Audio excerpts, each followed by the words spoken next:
Hey everyone, it's Dinah, and we are back with a new Marvel Disney Plus series straight after I Am Groot. I Am Groot being the short, kind of simple kind of thing that it was. This is our first new kind of in-depth, kind of heavier, dramatic kind of series. This is She-Hulk Attorney at Law. So yeah, it's finally here. She-Hulk is finally here.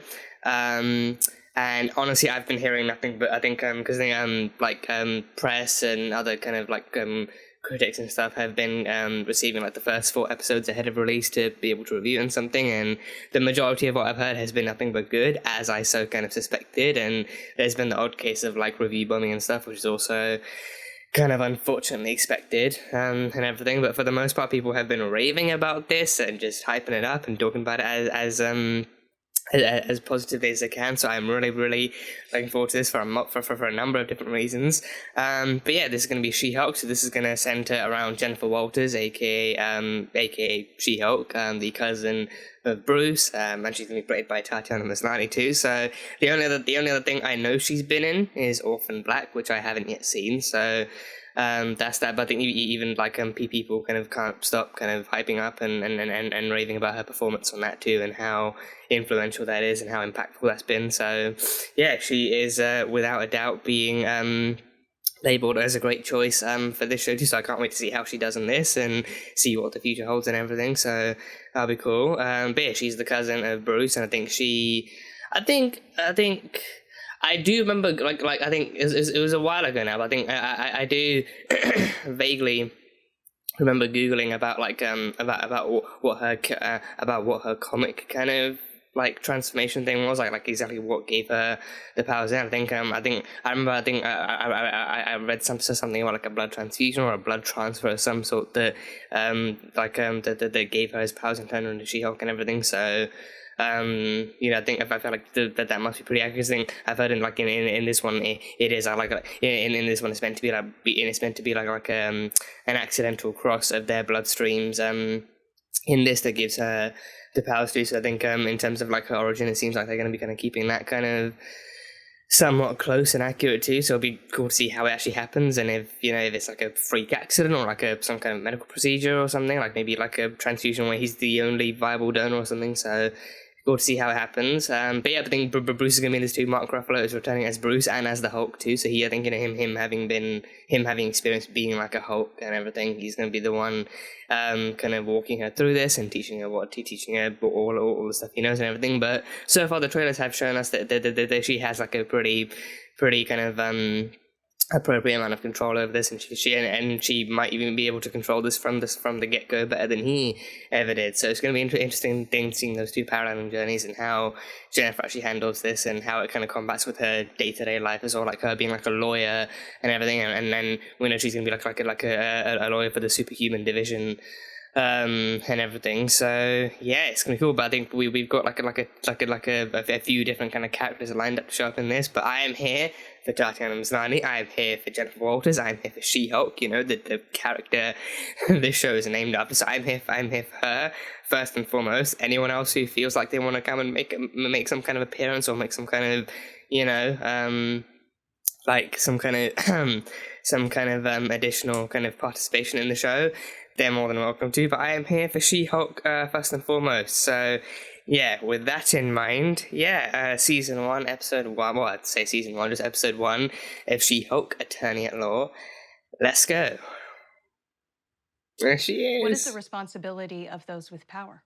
Do they merely have... I love her curls, gosh. To refrain from the misuse of that Wish I had curls like that. Or do they have a duty to protect those without it?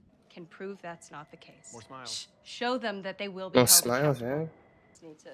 Oh, she looks so good in a suit and glasses. God, Tatiana Maslany really can't look bad, can she? She really doesn't know how to look. It's true. I am a Hulk, and I'm guessing you're not going to be able to focus on this fun lawyer show until you know about that. So let me get you up to speed. Oh, so she's already Hulked it. Oh, okay. This little device, which keeps me in human form. Ah, that was the longest answer to what have you been up to I've ever heard. Asked me, Cheetos and chopsticks? Yes, so you don't get Cheetos fingers. Really smart. Cheeto fingers. Ah, okay. Chopsticks eat Cheetos. Ah. Okay, so Would be handy for eating tangy cheese Doritos. my did not have a girlfriend before he went into the service. Says who? The History Channel. What about Pitt? Oh no, that was From after. that Yeah. moment on, a symbol of America, he is rushed to the front lines. He becomes a war hero, world-threatening disaster to world-threatening disaster. That's when he's not a fugitive from the law, right? So it seems like he was pretty busy. Just to do with him not having a love life or having a girlfriend or anything. Obviously, Captain America was a virgin. Whoa! A spaceship! Oh Jesus! Was that a spaceship? That landed right in front of them and everything? Oh, could this be how it happens? Oh, I knew she would cut herself on that. Oh god. Such a conveniently placed piece of car shrapnel. Inhibitor. The inhibitor. Get away from Oh yeah, his blood. The inhibitor's broken. Oh shit, it's already happening. That's instantaneous. Oh, here she comes. Here she comes. Are you okay? Okay, no judgments, but whoever did this to you does not care about you. You do not need him. Or her. Or them. But you do need Acceptance. Nice. Oh, they're giving her a makeover. Thank No. you, but I have to call my cousin to get me. Can I borrow somebody's phone? They just, you can use all four. You can use all four phones. Yeah, boost the signal. Oh, that's great. I think that is like a pretty realistic thing that can happen. Yeah, all the ladies come in the bottom. They're all willing to help out and give you whatever you need. And this is far less helpful. You with anyone? This is far less Waiting helpful. for my ride. What's your name? Oh, come on. Where you going? No, oh god. Hey, we're just being friendly. She gonna honk out? Oh boy. Oh, Jesus. Well, hey, if you're gonna keep being pushy, then you're gonna face the She-Hulk. Yeah. Oh, it's an Iron Man helmet. Is that a makeshift one? That's broken. Something left over from 3? Smart Hulk. Prof Hulk. Yeah, I didn't come up with it. You never have a choice with these names. Wait, who came up with Smart Hulk? Did we hit a spaceship? Yeah, Sakaar and Class A courier craft. Hmm. Probably trying to deliver a Sakaar. Okay. My blood got into your system, and after the wreck, and you got a lethal dose of gamma radiation. Lethal?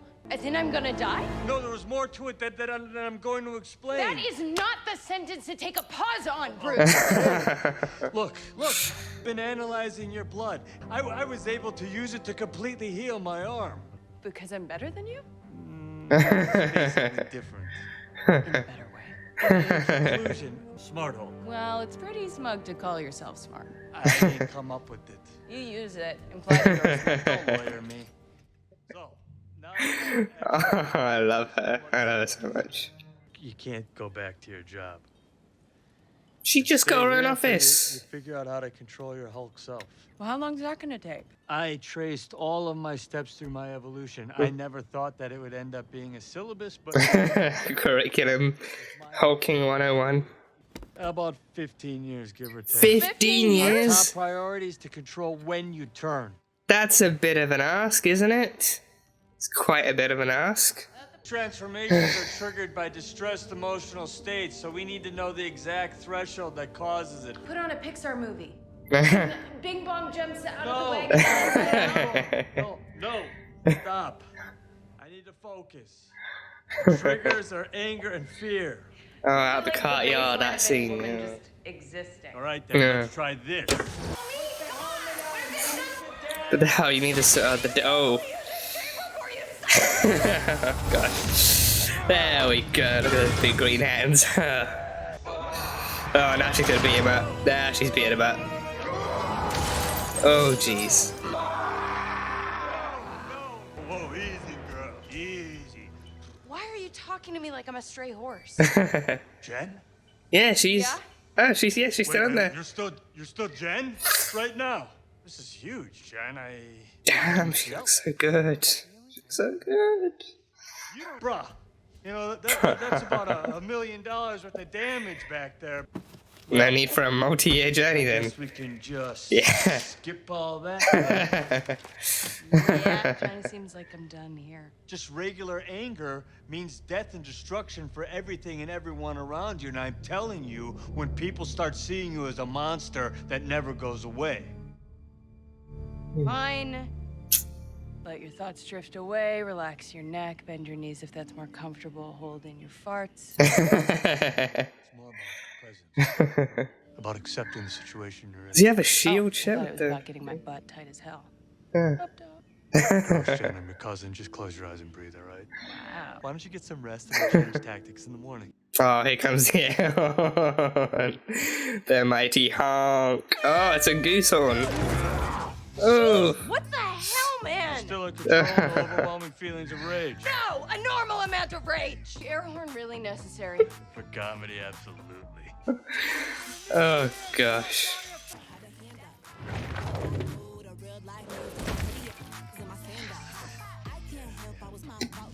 Oh. Oh gosh, that is killing someone. That is killing someone. Mhm. Being a Hulk asks Hulk yoga. Forget hot yoga, it's all about Hulk yoga now. It's all about Hulk yoga. Which is also pretty hot. a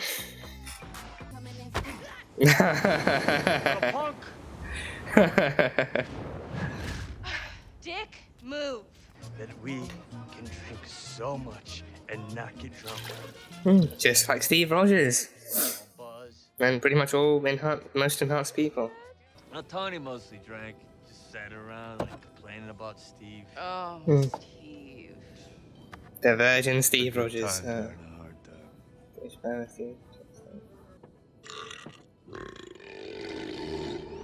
Oh, jeez.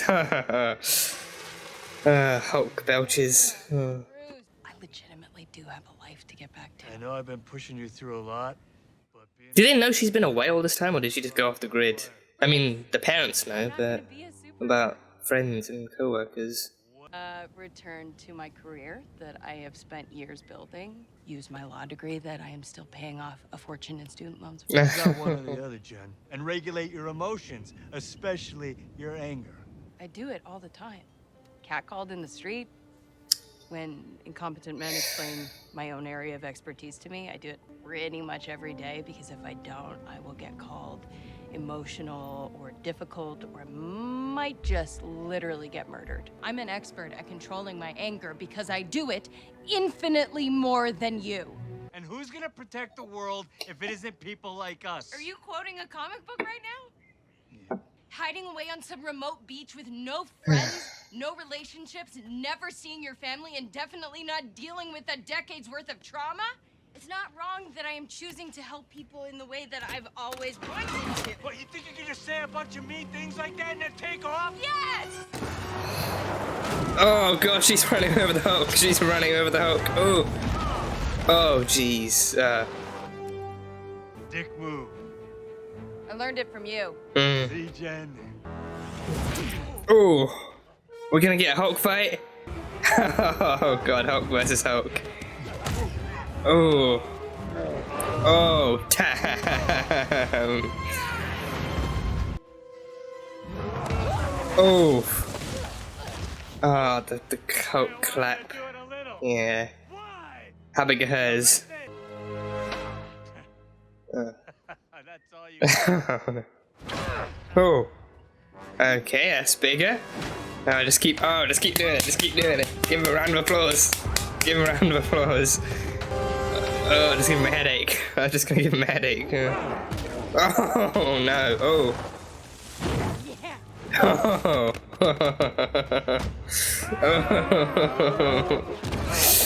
Oh, Jesus. They're alone on this island, right? They are fully alone on this island.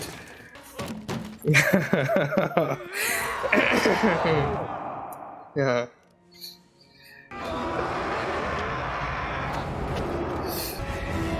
A Hulk v Hulk fight.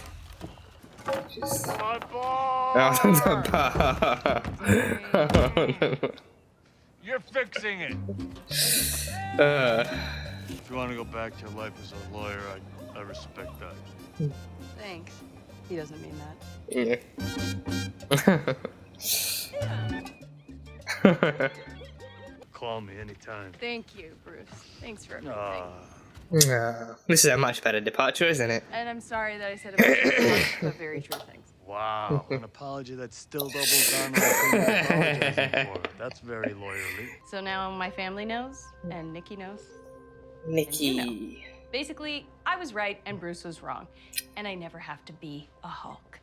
It depends on your definition. It's a great lawyer look. What's up, Walters? Shut up. Miss Walters. You got this, Jan. Got this. In the bag. Ladies and gentlemen of the jury. Oh, it's Titania! It's Titania! Oh, jeez. I like this outfit. Oh, She-Hulk in a suit. Oh, God, that would be a gift. Not a spandex suit, though. Yeah. Who the hell are you? Jennifer Walters, attorney at law. Ooh. Okay, that was pretty brief. There we go. You look great. You look I'm ready great. to give my closing argument now. Yeah. Oh, that's the end. That's the end. Wow. Okay. That was a strong opener. That was a very strong opener. Yeah. Very much like that one. Captain America Virgin.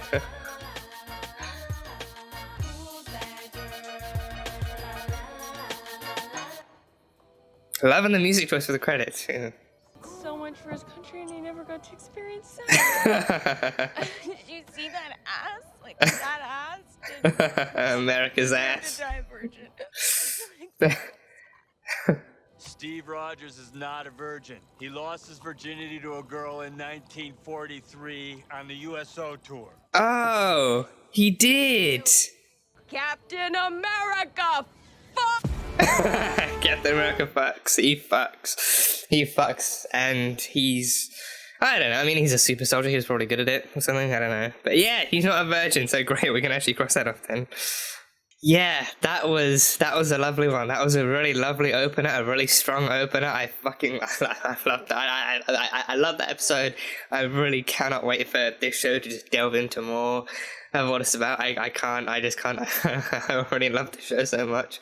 I already love the show so much. It perfectly nailed like what more we can expect. I think it teased, but it also showed. I think the amount it covered and the way it covered it in this opening alone, it definitely kind of leaves you satisfied at what they kind of covered. But then also says like, you know, what you enjoyed in this episode. We can easily give you more of in the future. So it just seems like such a perfect kind of premiere in that way. I just can't. I can't. I love it so much. I actually love it so much. Like Tatiana Maslany, my God, she's amazing. She's amazing. She fucking executed this episode pretty much to perfection. She covered this, and you know, just she did such a great job. She did such a great job. Yeah, Jennifer Walters, She-Hulk. I'm here for it. I am undeniably in love with her already, and I'm here for it. I'm here for all the more episodes to come, all the more story to come and everything. So yeah, can't wait to see where they take this and how this all goes and everything. So it's going to be really fun seeing what more they uncover and what more they show and how much more of the kind of the world that they delve into and everything. So it's going to be super fun. But yeah, my heart is kind of fluttering. It's actually kind of fluttering right now. It's just it's so good. It's so good. And I think the way that this premiere covered Jennifer Walters alone is it was just such like a good, like such a really good way of actually opening up the audience to her character and opening up the character to the audience too, like in both ways too. I think because of like how in control she is and how much she's in control of when it comes to like her own body and her own identity and her own kind of personality and everything. I think because of that, it gives Jennifer kind of so much more room to breathe and then to be herself. But at the same time, there's like this nice kind of duality between her actually being herself, but also discovering this whole new side of herself that came as part of the cut and everything. So I think the way it kind of like opens up her character and all, like, and this new struggle she's dealing with, but then all the struggles she's been dealing with pretty much all her life too. I think it's just like such a nice coverage of that kind of content, that kind of history, and then showing her kind of maintaining balance is something that she's been in some ways more unfortunate than others. She's been dealing with that her whole life and doing that her whole life. So then she has near enough better control, actually controlling like the Hulk kind of persona. Because I think even there, I think it's the point that she still doesn't really have much of a Hulk persona anyway. Like at least not in the same way that Bruce does. So it's just like when we see She-Hulk, the beauty is that we do still see Jennifer Walters, and I think she definitely still manages to convey that even in She-Hulk form, she is like accurately able to get like actually display more of like her own kind of personal annoyance and stuff with the world and with this new kind of side of her, and even Bruce's tactics and everything. So yeah, it's just like a really interesting and really great way they actually pulled that off. So yeah. See, I think the majority of the episode was the flashback. It was the flashback actually showing, because I think that then kind of surprised me too. I didn't think like we'd actually start the episode off with her already being a Hulk and already having gone through the transformation, her having actually returned to normal life. But then they took the liberty of actually having it all of like actually rewinding and having it happen to a flashback and everything. So I think that was also like a really, because even then I think that history is like a really good way to open up too. Because then this being like an origin story, to have the stuff still happen in the very first episode, because then I think it's kind of maybe slightly more interesting, because then I think up until now, like the origin stories because I think the only other difference might be Moon Knight. With Moon Knight, because then that stuff already happened, that was in the past, but then we started to discover things more from Steven's point of view and everything, and that was like a whole other kind of identity thing going on, that actually kind of had like a mental health issue kind of written into it and like attached to it and everything. So but with this one, this was actually like her like I still kind of getting stuff from the get-go. I think I think it definitely kind of works in their favor too, because then I feel like otherwise I think seeing her deal with this as the series goes on, as opposed to seeing her having to go through something that having to go through this in a way that covers the whole season, I feel like that would just kind of be dragging it out way too much, and and just having it kind of be yet another origin story, but just in like She-Hulk's hands instead of the Hulk's hands. So with this one, her having already been through, and her having already kind of gone through the training and everything, and now returning to normal life too. So the flashback showed them on like a road trip and everything, and I think we're gonna get to Jennifer's little Captain America is a virgin theory in a second. We're gonna get to that, but that was their main point of discussion. And then all of a sudden a spaceship comes out of nowhere. Spaceship, I think Bruce probably recognized it in a split second, because he did later label it as like a Sakaran kind of 8th level, or like a Sakaran kind of spacecraft of some kind. So I think with the color scheme and the design, I think for that split second I did kind of in my head kind of go like, is that Chitauri? Is that like a Chitauri spacecraft? Because then obviously I think the Chitauri as a whole, I think I'm pretty sure they were wiped out in the first Avengers by the nuke and everything. So I think that whole race was actually wiped out in that movie. But then I think since then, like the tech has still shown up, that the tech still landed on Earth. It still crash landed on Earth, and technology was left over. And I think that's had its own impact as the universe has kind of evolved and carried on and everything. But then, like, the color scheme for a second made me think like, could that be Chitauri? Is that a thing? Like, is it like one last Chitauri kind of spacecraft out there? Like, I mean, because then there's also no confirmation who's actually piloting. Like, it could be an alien, it could be a human who got their hands on something. There's, I think since then, I think what they've also managed to cover is that like there's no restrictions on humans actually coming across this kind of tech and using it to their advantage. Like, there was a one-shot thing. They used it in Agents of S.H.I.E.L.D. They used it in Luke Cage too, with the ammunition and everything. So I don't know, but then the spacecraft, it was like a giant unmissable spacecraft that actually hovered in front of them too. So that then kind of because I don't know if they actually hit it, because then they did still go over the bridge, but then it was still hovering right in front of them. So I don't know if like they actually did hit it and bump off it, or if like in an attempt to get away from it, I think Jennifer did like actually kind of like run them off the bridge and everything, so, or the road and everything. So there was that, but either way, spacecraft came and that caused him to crash and everything. So yeah, and then it was actually so much more of a freak accident with the car being damaged and shrapnel and pointy metal pointing every way and the other and everything. I think as soon as I saw that shard of metal under her arm, I figured, oh yeah, she's gonna cut her arm on that. And then they're both injured. They both got scrapes and bruises, and then So that happened. I think his blood leaked into her cut, and then it was like an almost instantaneous thing too. It was a pretty much instantaneous kind of thing. It was also a car crash. It was a very kind of stressful and debilitating kind of incident to be in as well. Like, they were like, if you're okay, if there are passengers and they're okay and all that kind of stuff. So very stressful, very, very heart rate kind of exceeding everything. So yeah, that happened. But yeah, Bruce also made a device too. Bruce made like an inhibitor device. He mentioned like a little kind of wrist kind of gauntlet thing that plugged into him, and everything. Like he said, it actually kind of kept him as a Hulk. So I think that might. I don't think we saw it, but then I think it might not be something that they came up with until they got to this. I don't know if we actually saw it in the Shang-Chi post-credit scene, because in that one he was human.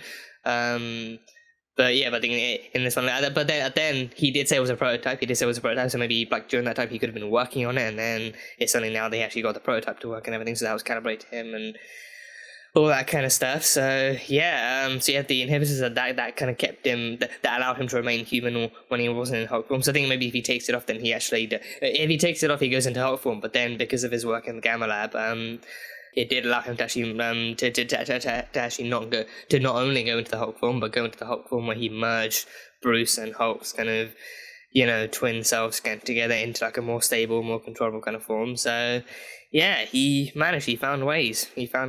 So yeah. Yeah, then there was the Jennifer's theory, her never ending, pretty much ongoing theory. Like they even concluded it in the actual mid-credit scene. To that mid-credit scene, I never would have seen that one coming. But I think even what Bruce said, I think actually did match up to stuff I've actually heard some fans actually saying too, like, oh, like that this actually did happen way back when in 43. But her kind of never ending theory. I think they even showed it in the credit, like in the actual animation of the credits too. There was one little shot of her actually having like a whole whiteboard out and everything with his Captain America version, just like having little kind of ribbons and stuff put into pictures and different love interests and all that kind of stuff. So yeah, her theory that Captain America is a virgin, Steve Rogers is in fact a virgin, and everything. And even like I think the opener, the opening statement being that like it's also like it's mostly plausible because of the fact that like since like he had no love interest, no relationship, no romantic history before the serum. Then he became Captain America, but then becoming Captain America meant he became a war hero and a symbol, and he had like a hectic life before and after the ice and everything. So because of that, he just had no time, he had no space in his life for like that much of a love life. I think the only love he did have, he sacrificed by sending himself into the ice and everything. So Peggy was gone, and then see, I think from Jennifer's perspective, I think she only really knows it like as much as, but she probably only knows as much as the public knows, and also what Bruce has told us. I think Bruce, I don't know if he knows about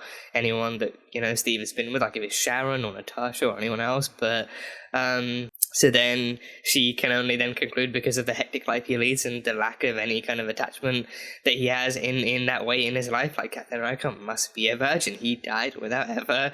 I mean, the question now, like in regards to his existence, is Steve Rogers still alive? Is he like some kind of old man still clinging on? Because I feel like even if he was an old man, I think he still has the serum. I think he went back with the serum in him and then just kept on living life from that point. So I feel like because of the serum, he probably can be one of those he can probably be one of those kind of senior citizens that like lives well past the age of 100. So I think he probably does have that extended lifespan because the serum does enhance his healing too. So then he probably can just live out his life like as like a really old man and then one day die like in like a similar-ish way to Logan, until his body kind of deteriorates to the point where even the serum can't heal him that much anymore. Then he can die, but then he probably can live as like a really old man because of the serum and stuff. But he just can't really kind of do any more Captain America, which is okay because we have Sam now. So yeah, yeah, I mean, but there's no mention of I think the only thing Endgame really confirmed was that he went back in time and spent his life with Peggy. That was it. But then there's been no mention of if he had any kids with her, if he, if they adopted, if they had any kids of their own, like whatever happened. And if he spent his life with Peggy, then that pretty much guarantees that he hopefully never went anywhere near Sharon. Well, I don't even know if Sharon could probably still exist. And I mean, she could. Again, that's the whole time, I think, because then we have Sharon still in the Falcon and Winter Soldier, which does take place on from Endgame, where we know that Steve, definitely did. But then it's the question of did he go back and live a life with her and then come back into the timeline, or did he create a whole other timeline and that's the timeline we're now living in, or whatever, because then he still brought a shield with him, but then if he can hop back in time and still cross time, I don't know, it's just a whole thing.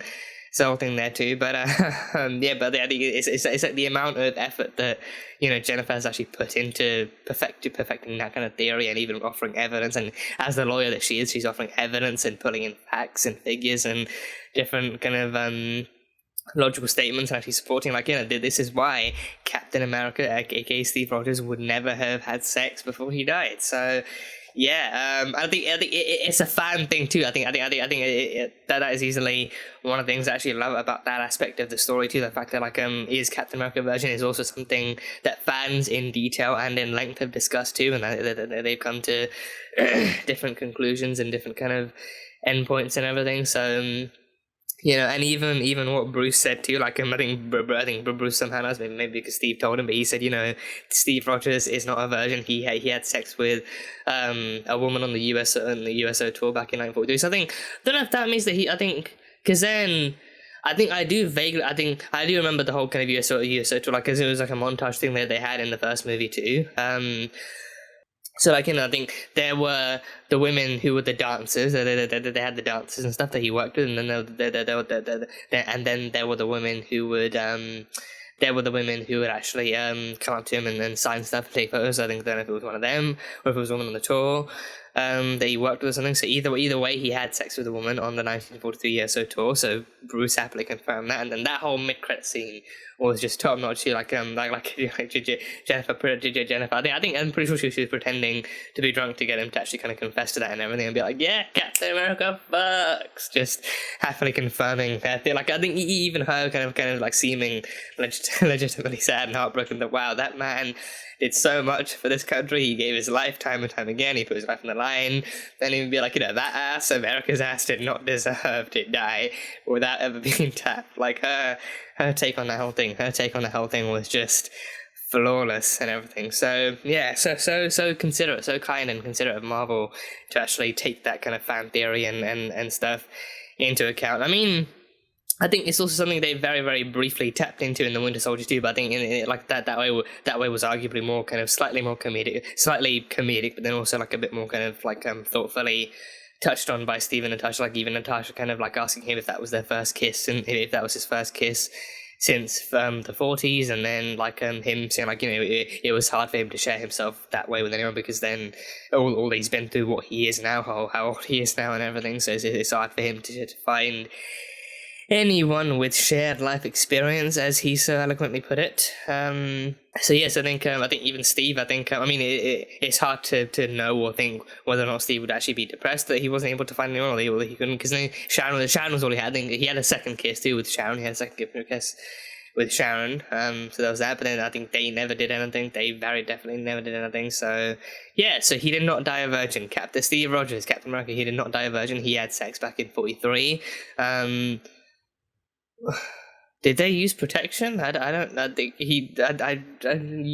does that mean he has a son out there that's as old as he? Well, not as old as he is, but yeah, I think he would have a son around Sam's age now, right? Or just probably kind of well into his kind of 30s or 40s or something. So I think he if that did produce if his activities in the 40s did produce a child, like a son or a daughter or something, then.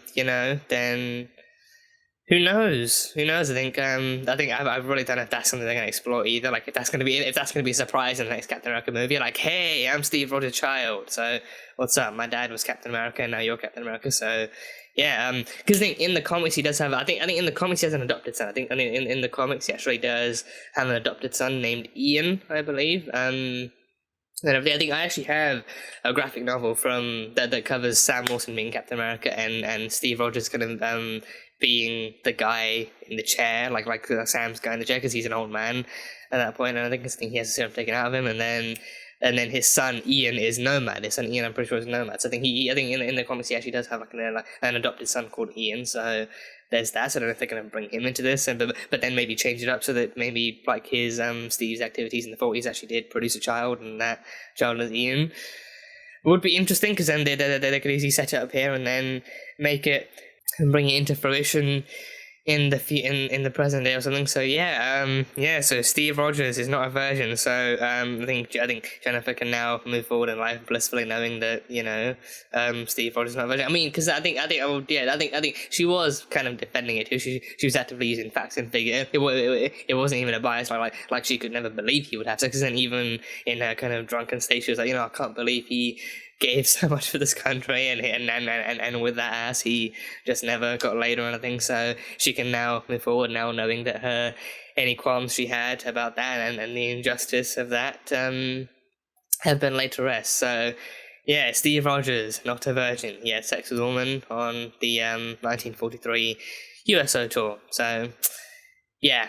And I think that the bar scene, the ladies in the bathroom, I feel like that is pretty much all I've ever heard. I think that very accurately sums up and displays the only thing I've ever heard about stories from women about their experience in ladies' bathrooms, like of even drunk ladies being helpful, being accepting, being inclusive, like even the woman being like, do you have like a partner or significant other, like you can call her or him or them or something, and all of them kind of offering to actually touch her up and do makeup and give her like a new coat and like a new hair, and offering to give like a makeover and everything, and even like offering all of their phones at the same time, like pretty much nothing I've heard about drunk ladies in bathrooms being helpful has ever been anything kind of bad or wrong. Like all the stories I've heard, and I think pretty much most, if not all, the stories out there are actually even drunk ladies actually being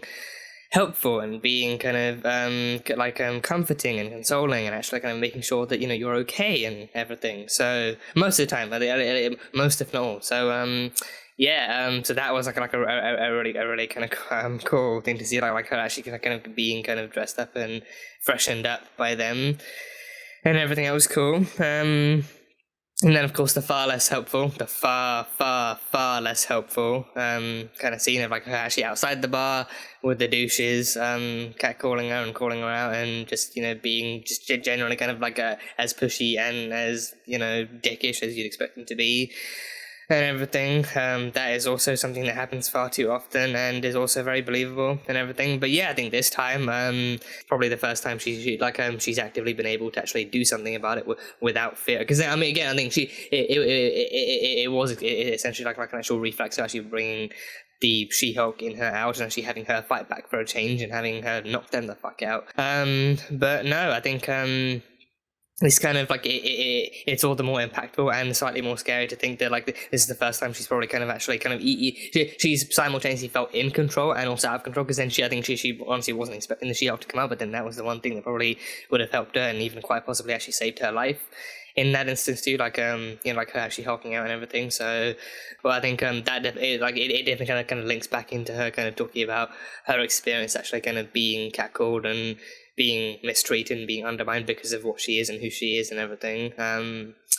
Having to deal with like rampant misogyny and sexism and all sorts of other kind of like discriminatory and like other kind of like mistreatment kind of methods and everything, and then literally having to worry about actually kind of being harassed or attacked or even murdered or something, which is again all too common of a problem in today's society too. So I think her kind of like having like been afraid of that for so many years of her life, and now finally having the power to fight back like that, I think it's like I think it's like it can probably definitely be like a surprisingly empowering thing, but it's also something, again, I think it's also something that she feels like she shouldn't have to do and doesn't want to have to do, but then resolving that kind of problem too.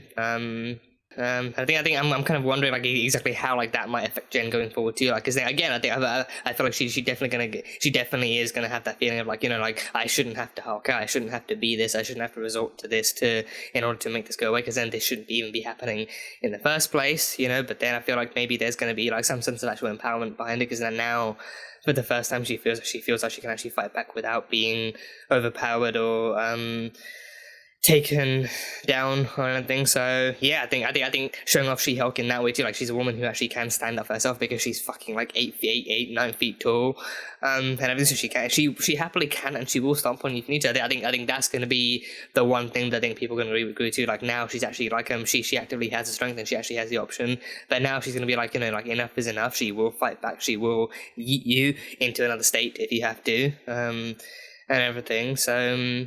Again, there's been like a fair kind of like, I think from what I've seen, it's been like a fair and like appropriate amount of people actually kind of being kind of interested and actually like enthusiastic about her being She-Hulk and what she looks like and how like actually being into like big, buff, strong women. I think that kind of thing again is okay. It's also I think it's very kind of empowering for like body image and actually kind of like looking, because again I think big, buff women is not the kind of typical kind of image associated with femininity or with like a woman's kind of body image. And I think the way that I think at least the way that this show has been kind of promoted and actually kind of talked about too, I think it's been about actually supporting that kind of body image and supporting that kind of bodily figure and actually kind of showing Jennifer being comfortable in that figure and actually kind of being okay with her strength and with her body and with how she is and who she is. And I think again that's something that also might take time. So I'm kind of wondering if that's something they're going to explore too, like her being big and buff, like it's not the way that most women are. So then with this one, because even Titania had super strength, but then she's still like in like a regular kind of human kind of form, like a regular human size. But then with She-Hulk, she's actually a towering,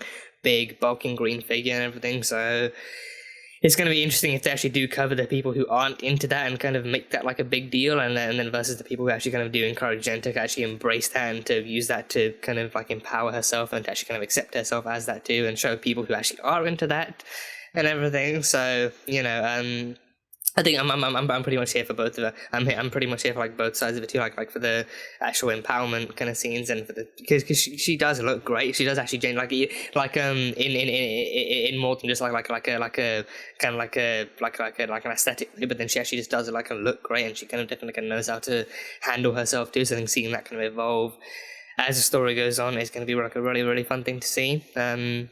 But yeah, I think even the trailer showed like her actually having like a pretty okay time dating. Like I think there were definitely men who were into that too, and even like her bridal carrying that man from the sofa to presumably to the bedroom as well. Like even actually him being into it and him actually being okay with dating her too. So I think it's seeing how her own dating life goes now that she is also big and buff, just like Steve Rogers was, is going to be interesting to watch. So.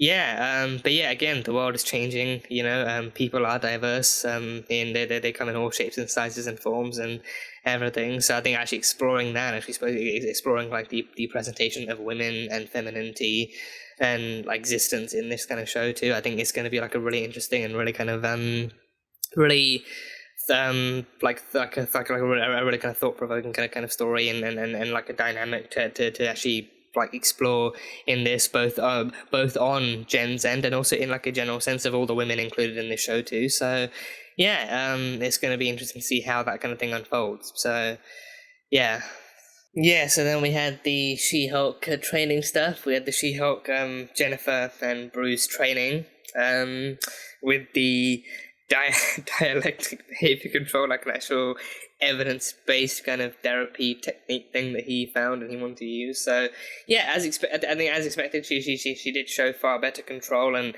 she had no alter ego with it. To begin, that's one of the first things they discovered too. The fact that she had no alter ego, she had no other kind of persona. It was just her in her own head at the driver's seat holding the wheel and all that kind of stuff, so that kind of surprised him. But yeah, I think that then kind of showed that she was conscious and she was fully in control the whole time, and then because of that, she actually knew what to do. And he had like a whole bind. I think the fact that he preferred a whole binder, because then I missed a question, like did he prepare the binder for himself or for someone else? Because I think because he did say there's no he did like mention something about like there being other Hulks or other thems in the world, there's no proper way to prepare for like another one of us in the world or something. So I don't know if he actually prepared the binder for himself, like for something for him to refer back to in case something goes wrong, or if he actually did prepare it with the knowledge that maybe if he took it as a precaution, because then I think he probably is that much more I think maybe especially in human form too, he might be that much more precautious and that much more kind of that much more anxious and stuff about like actually getting cuts and bruises and everything, because then he knows that like if he gets a cut and then it transfers to someone else, and he knows that would be, because then that's the thing he said too, like as Jennifer was carrying him out of the car, he did say like, Jen, my inhibitor's broken, my blood, don't touch me, my blood, and everything. So I think maybe like in human form he's that much more kind of like anxious around like pointy things or anything, or like knives or blades or anything that can really kind of, you know, penetrate his skin. So, you know, because so then I can't help but wonder, like, maybe if like because then I think that's what like not being around sharp items is one precaution to take, but then I think probably as like a plan B, like, okay, so on the off chance that you really can't prevent anyone else from turning into you, then you need this binder, and you need this kind of like your experiences kind of condensed into like a 15-year binder to actually help them through their process and everything. So he has that, but no, yeah, I think he just kind of had everything prepared for, and everything kind of like everything based on his own experiences of being a Hulk too, and everything. So I think it's just amazing how you had to rip like 10 or 20 pages out of that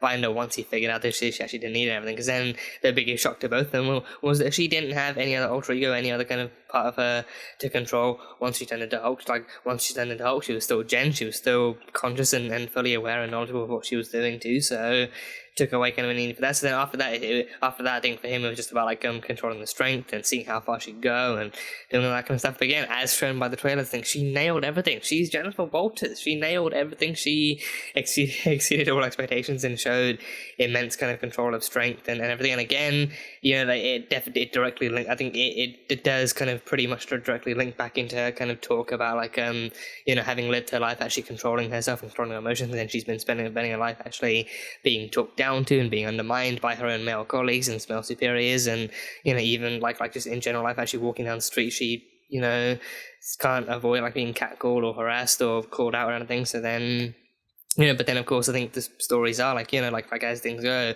if a woman does react, then she's, you know, called out as overreacting and called out as, you know, being emotional and aggressive and all this and that and the other. But then if they reject kind of men's advances, then, you know, they're attacked, they're possibly even killed and everything. So she's like, I think her kind of outlining that again, very much a topic that kind of needed to be touched on and needed to be referenced and everything, and her talking about like how like she spent her entire life actually controlling herself because of those around her, because of the way society kind of treats her and people like her and everything. So I think you can't really kind of analyze her. You probably can't really kind of analyze her being so in control of like her kind of self as She-Hulk without actually looking into that stuff. Because then again, Bruce, you know, he does have his own traumas. I think that kind of thing. I think even her, I think the one fair thing that happened was that Jennifer did accurately outline like his own personal traumas that happened because of this, because then his life never went to shit until like after he became the Hulk, at least in the movies. Because I think I did read somewhere that in the comics his background is actually that much more traumatic because he did have an abusive father. Like he did grow up with an abusive father who, I can't tell if he died or if he walked out. Because I think at some point I do vaguely remember reading like at some point his father did disappear from his life, and then his mother was the one who supported him and actually pushed him towards science, and he kind of delved into that and everything. I think, but I think one thing I know for sure, like in the comics, he did have an abusive father who abused him and his mother. And everything. So I don't know if they're actually going to bring that up in this, like if they're actually going to, like, because then the only kind of family that was mentioned in this was contacting Jennifer's parents and letting them know that they were both okay, but no word on Bruce and if he still has a mother or a father or just whatever, if he has any other family. Because then even now, like, it's not until this that we're finding out that Bruce has a cousin, and again, it's important because then his cousin is canonically She-Hulk and she is who she is and everything. So yeah, but yeah, back to Bruce. Again, at least on the movie side, I think he is not without his own personal issues and everything. But then, so far as they've actually kind of made canon, and so far as they've actually explored, that's what like his own traumas are due to everything that happened to him after getting the Hulk, after becoming the Hulk, and actually dealing with that kind of rage and anger and dealing with the isolation that he had to face in order to protect the world around him and everything. So there's that. But then again, like being who he is, I think again, being what he is the Hulk. The Hulk is the only other part of him that he's had to face kind of societal backlash or societal kind of mistreatment for because of what he's kind of done as the Hulk and everything. So that's it. But then again, for Jennifer, it's just being who she is, being a woman, you know, being kind of societally kind of impacted kind of world and everything, and actually kind of having to, even as a human, even as Jennifer Walters, having to control so much of who she is and what she does, and having to deal with all the shit that she deals with again. It's, again, glad it's not something they're really kind of shying away from. Glad it's something that they're really kind of outlining and really not kind of afraid to tap into for fear of offending like different kind of people and everything. So yeah, I think her then kind of using that to be able to actually kind of control the whole, because then I think that kind of comes into question, is she then going to feel like she has to control her kind of strength as the Hulk? Because then she did exceed everything he did, because then he threw the rocks and she threw even further, and she definitely kind of utilized her strength in better ways than him. So then it comes into question, is she then kind of she might be less afraid. She might be then less afraid because, again, it's like an island that I'm pretty sure it might be like an island, or like a section of an island that Bruce has to himself, thanks to Tony. Because then the Gamma Lab and everything was what Tony built for him and everything, to actually help him control the stuff and everything. Probably, I think, based on his stories too, he actually had the story about the bar and everything, and that story of Tony and him spending time on that island too together, before everything else went to even deeper shit and everything. So it was actually an island that Tony actually pulled out for him and gave to him and everything. So probably even with the level of isolation on the island too, probably even a place for Bruce to train himself and to kind of vent and to just kind of be alone and everything. Because I think I'm pretty sure at the end of the Incredible Hulk too, I think he was on some kind of remote kind of destination in that one too. He was actually alone, and he then learned how to control himself and learned how to release stress and control stress and everything. So don't know if that's the same island here, but then in that one here, I'm not sure he actually met Tony yet, and also that one was Norton as well. So I don't know, a lot of different questions in that regard, but for the most part, most of what this kind of Bruce and this version of Bruce's kind of personal kind of trauma comes from him being the Hulk and him causing damage, and again that's been impactful and that's been traumatic for him, but then it's not been directly related to him being what he is or being who he is or anything. So I think Jennifer, I think I think it's going to make it that much more interesting to watch as she kind of actually explores and displays this kind of persona of hers. And I think the trailer even showed us that She-Hulk is actually popular, but then part of that is because people already know the Hulk and they think he's awesome and everything. So it's going to be interesting watching her actually kind of having to tell people that she's not the Hulk, she's either She-Hulk or she's Jennifer, and then maybe even having to adopt that kind of name too. And then maybe even She-Hulk is something that society dubs her with, because she's literally a female version of the Hulk and everything, so maybe that's going to be a name that she has to deal with. But then sooner or later, she decides that she is the She-Hulk, but then it's because she is the She-Hulk and not because society wants her to be like another kind of copycat, or another kind of like the other side of the Hulk or something. So I don't know, but yeah, I think seeing her being able to kind of talk about this and actually address this in a way that Bruce was hopefully kind of able to understand too was really kind of good to see, and actually kind of having her kind of outline that as being pretty much one of, if not the main kind of struggles of her life too, was good. So yeah. I think it was also actually nice to have Bruce. I think Bruce kind of recalling his time with Tony in a non-Avengers kind of. I think not in too much of an Avengers way either, because I think Tony and Bruce are pretty much known as the science bros too. They're not even the superhero bros, they're the science bros, because they're both qualified and respective kind of scientists in their own kind of fields. Like Tony being the engineer and at least part physicist that he is, and Bruce being the physicist, gamma scientist that he is and everything. So I think that they both are the science bros and everything. So yeah, I think in that vein, in that regard too, giving him an island where he can actually he can probably even work out. He can probably kind of actually test his Hulkness out in the wilderness where no one's around to beat her or anything. Building him his own Gamma Lab. I think that being the Gamma Lab, he spent all the years in Endgame, between Endgame and Infinity War into actually working on merging the Hulk and Bruce, being in that Gamma Lab to doing that thing, having the bar too, even him and Tony and Bruce actually spending their nights getting drunk at the bar too, and Tony complaining about Steve too. I'm pretty sure that must have happened during Civil War. That had to happen. That had to at least start in Civil War. But then only once, maybe. Oh no! Before Civil War, I had to be before, because then he wouldn't be. He wasn't there, because then in that time, him and Thor were out in Ragnarok. So then that's then, but before Civil War, I mean, because then it wouldn't, again, knowing Tony, it would not have to be limited towards his annoyance towards Steve during the Accords. It would just be him probably being annoyed to Steve and like, oh, his perfect hair, his perfect teeth, his perfect nose, his American ass and everything. So just him generally complaining about Steve and calling him annoying and being all that kind of stuff, and them two getting drunk doing that. And they even had their names kind of carved into like BB and TS and everything. So that was really cool. But I think it's good at least that because then this is probably also the first time that the Avengers have actually been mentioned in like too much of like a non-Avengery way. Like even the minimalism that was like in near enough the same vein that that Clint, near enough the same way that Clint remembered Natasha, because then in that one it was mainly his grief that was actually him remembering Natasha in that show, but with this one it was actually Bruce remembering Tony in a positive light, like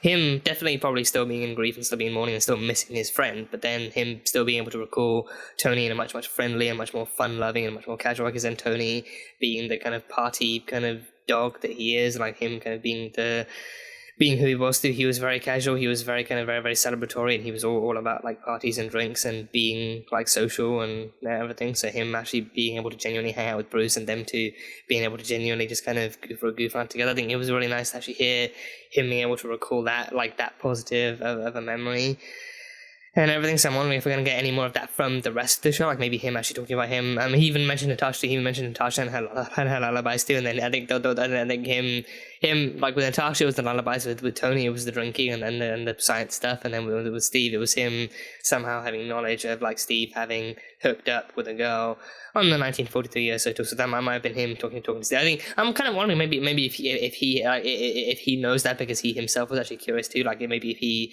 got curious and one day asked Steve, like, hey, dude, like, have you, like, given your history and your kind of lifespan and everything, like, have you ever actually gotten laid, or have you ever actually kind of had anyone in your life that, you know, did it with or anything? So, yeah, then that happened. So, yeah, so I think if I want them to do anything, if I want them to do anything with Bruce or with Hulk in this, I think it's definitely going to be to actually kind of to listen to him and to see him recall his memories with the Avengers in like a more human way. Him talking not about his relationship with Captain America or Iron Man or Thor or anything, but then him actually talking about his friends, Tony and Natasha. Well, Thor would still be Thor, but it's Tony and Steve and Natasha and Thor and Clint in like a much more human way. You know, bringing the actual kind of like familial kind of friendship kind of side of the Avengers out into the light too. Actually, him talking about what they did in their off time when they weren't saving the world and when they were actually kind of being together and everything. Like actually, him recalling more of those kind of more positive memories too. Would be a much more fun side of his kind of history with them to see, and especially with him being what he is. I think Clint is retired now. Clint is retired and literally might only come back. And I'm pretty sure he made his final appearance actually training Kate in the series and everything. So that was that, and he's pretty much out for the count now. Just kind of living with his family. So there's that, and then we have Kate as new Hawkeye. But then I think Hulk. I think Hulk could also definitely kind of just resort to just kind of, you know, trying to. I think I'm actually wondering, like, maybe if this series, if seeing Jennifer not only being adamant to return to human life, but also like maybe if this season successfully executes and successfully displays Jennifer being able to accurately and actively kind of like actually remain within her human life, even as She-Hulk, I'm wondering maybe if that might give Bruce the confidence he needs, because then again Bruce has spent his entire life, because there was no one else like him, because there was no one else going through the stuff that he went through. Like, he has spent his entire life in trauma and in isolation, believing so steadfastly that he can never return to human life and he can never go back to that. But then if he sees Jennifer being so successful and being so able and being so willing to actually go back to that and actually kind of succeeding at it, then I'm wondering maybe if the season might end with him being inspired by that and being like, you know what, I mean, he can still keep the island, he can still definitely keep the island and actually do his own work there, but then maybe he can actually kind of go back into science and go back into the human world and go back into civilization, because then he's still loved, he's still revered. I think Endgame saw that he's still loved and celebrated as Hulk himself, like, because he can now communicate and actually be a hero's Hulk. But then, yeah, no, I think with this now, I think maybe he's still kind of added, like, he's still kind of like hesitant to actually kind of return in the way that, like, to human life, like the way he was before, because then it's been so long, and he kind of probably has very few kind of positive experiences actually being that now. So I think maybe now it might actually kind of encourage him to go back, and because then, yeah, I don't know, I guess we're going to see exactly how that kind of rolls out for him, but it'll be interesting. So, yeah. And, I do really kind of like, I mean, I guess not that it's bad to have someone who's simply adamant to return to human life, because it's just like, even if they're not doing anything kind of special with their life, I think it wouldn't necessarily be bad to have someone who wants to return to human life just because. But I think it definitely kind of does feel maybe slightly nicer, or just nice in general, to actually see that like Jen is not just adamant to return just because she wants to be human, or just because she doesn't want any of this, or like she's not reacting negatively, and like actually she's not. I think she's not overly kind of thinking of her. She's not really thinking of herself as like a freak, or as like a freak of nature, or a freak of like she doesn't see herself as less than human now because she's She-Hulk. But then she actively, like, she's nothing inherently wrong with it, but then she actively does kind of like, she's thinking more about how like being this might kind of impact like like everything she's achieved in her life as a human. Like she actually wants to go back to the career that she's worked her ass off to build. She wants to go back to the human life that they're like she wants to go back to like her social life with Nikki and with her friends, and with like she wants to go back to her career and everything, and even like all the student loans that she's got to pay off and everything. The thing she's adamant about actually going back to her life, because she actually does have shit to do, and she does have like an actual life to take back control of and everything. So she is like I mean, again, they haven't covered it, but I think I'm kind of hoping / wondering if they actually do kind of explore more of like the actual kind of societal reaction to her being She-Hulk, because I think the ending, the final scene did show that like that was the reveal to the world of like Jennifer Walters, and like and to the courtroom, like to her co-workers and to her superiors, and to her kind of career field and everything, but also possibly to the world too, that Jennifer Walters is in fact the new kind of She-Hulk and everything. So I think the next episode might deal with that kind of reveal, and then in that we might see societal backlash and everything. So then maybe if she's worried about it, then it might just be a kind of like a thought like that she's not really kind of talking about just yet. But I think for the most part she was and is kind of more worried about like the effect this might have on her ability to actually kind of go back to being human in terms of her career, in terms of who she is and what she's accomplished and what she wants to keep achieving and everything. Like she finally got her own office and everything. That's a big milestone for her and everything. But we've seen she has no qualms about her job. She fully believes in herself. I think even if she has that one kind of male colleague who still undermines her and still mansplains shit to her and everything, she still fully believes in herself. She still has confidence and faith in her own abilities to be a successful kind of successful lawyer, and to actually kind of like deliver closing speeches and all that kind of stuff. So she wants to go back to that. She wants to actually go back to her life, to her career, to who she is as Jennifer Walters and everything. So I think that's something I think she's worried about. But then if like now that the reveal has happened, now she might have to deal with the actual societal reaction, good and bad, of her being the new She-Hulk and everything. So I think I'm now curious. I feel like if they're gonna portray society accurately, then I'm pretty much gonna guess that like most of the attention might be like, oh, did you get this from the Hulk? Did the Hulk give you his powers? Is the Hulk in your family? Do you know what the Hulk is? Hulk.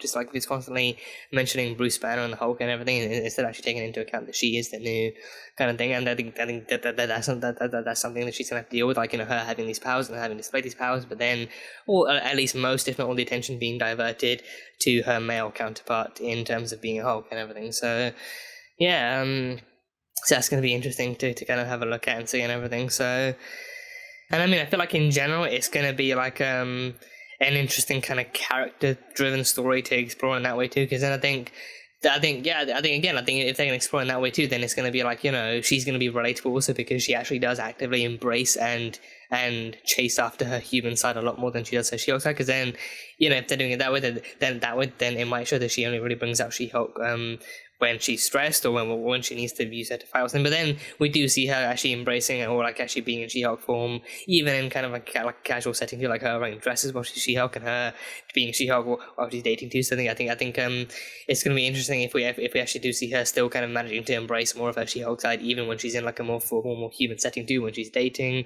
when she's at work, when she's out on like a social outing of some kind with her friends,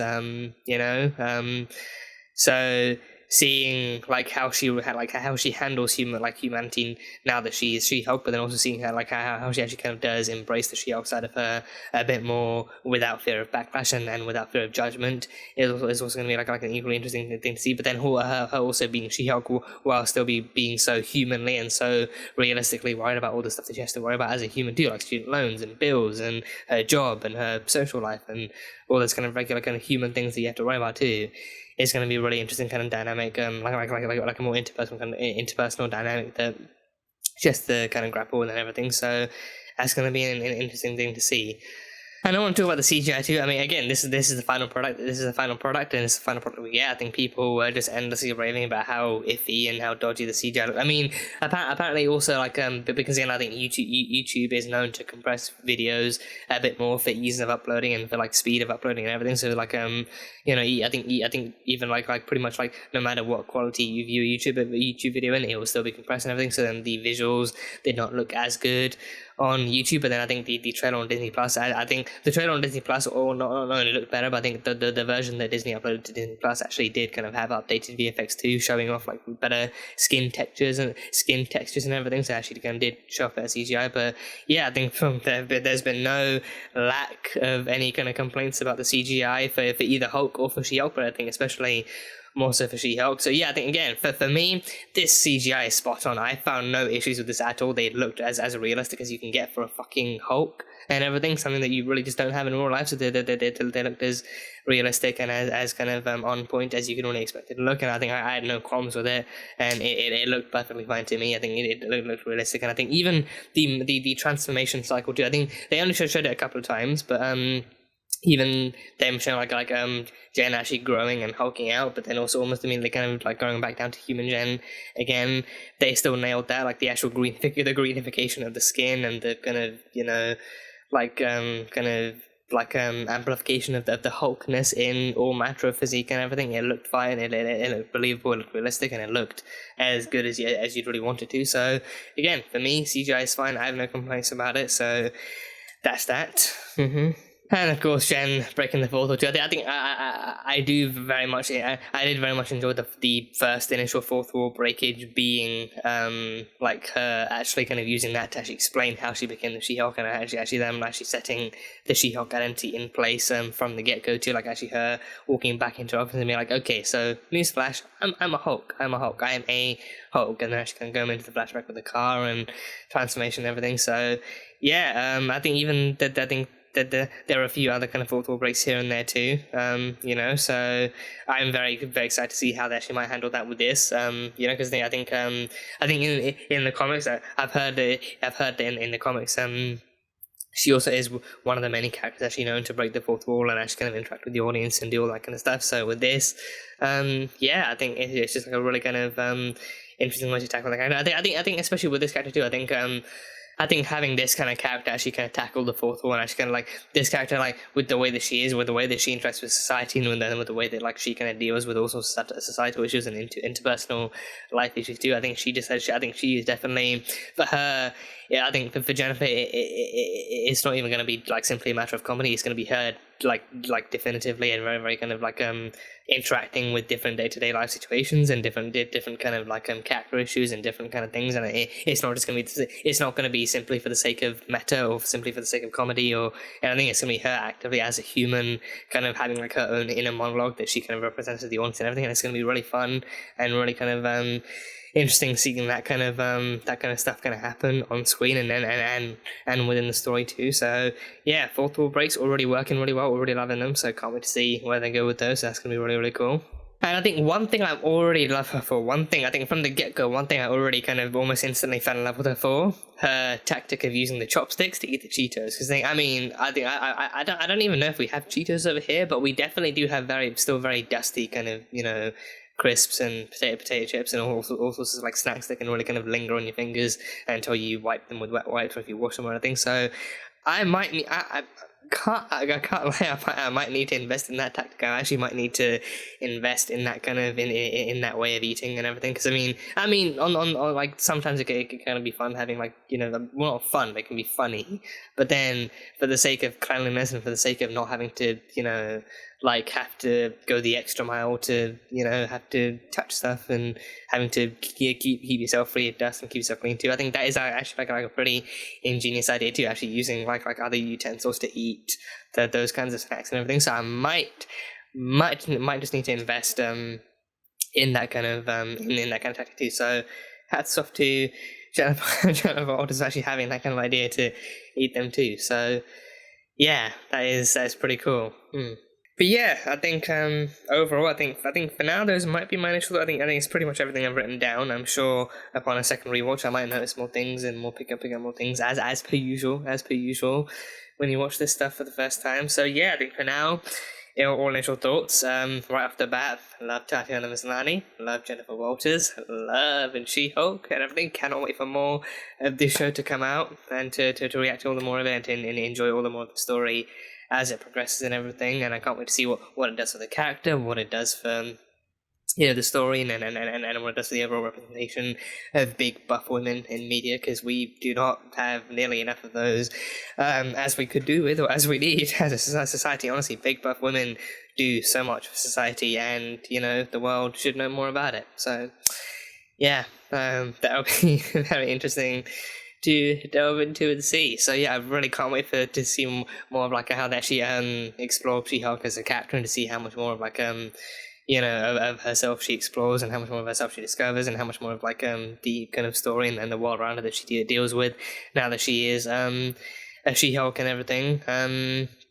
Yeah, I think also seeing like seeing her not actively being a superhero, but then still being called into superheroic kind of scenarios and stuff, simply because of like her power. Like again, the whole with great power comes great responsibility thing. I think I think even as a lawyer, I think she definitely kind of feels a responsibility to actually kind of help people and to solve cases and to defend and everything. And now again, we already know that like post reveal, I think she's definitely going to be called in to lead the Superhuman Law Division 2, so she's going to have to defend enhanced people and everything. So that alone is going to be a really interesting story to see like exactly who they're going to call up to the podium and stuff. I think the one thing I do know is that Tatiana Maslany in an interview actually said that like one of the characters that she actively does want to defend as Jennifer Walters is Wanda Maximoff. So I don't know exactly how much of like real life moments like that they can actually try. I think they've already done so much in this one episode alone. So if they really do go that far, if they really do go that far of like Wanda, I mean, given what she's now, I think she would probably can't arrest her or anything. But then, if it ever does come to the point where Wanda is called into court, then of course Jennifer has to represent her and defend her and everything as a client. That is just going to be the case of the fucking century. But it will be interesting nonetheless, seeing all the different kind of enhanced people that she does defend and everything on the stand in this, and seeing how much lawyering she does and how she just will inevitably excel at lawyering and how she handles it as a profession, and now that she's She-Hulk, and stuff, how she handles it as a profession and everything. So it'll be cool. So yeah, that is pretty much for now all I have from this episode. So that was She-Hulk, Attorney at Law, episode number 1. So thank you guys as always so much for being here and for watching this video. If you guys enjoyed it, then feel free to leave a like and comment on what you thought of the episode and what you think is coming up next and what you're looking forward to, and all your thoughts you have on Jennifer and She-Hulk and all the more to come and everything. For those interested, full-length reaction will be available over on Patreon, so you can go check that over there too.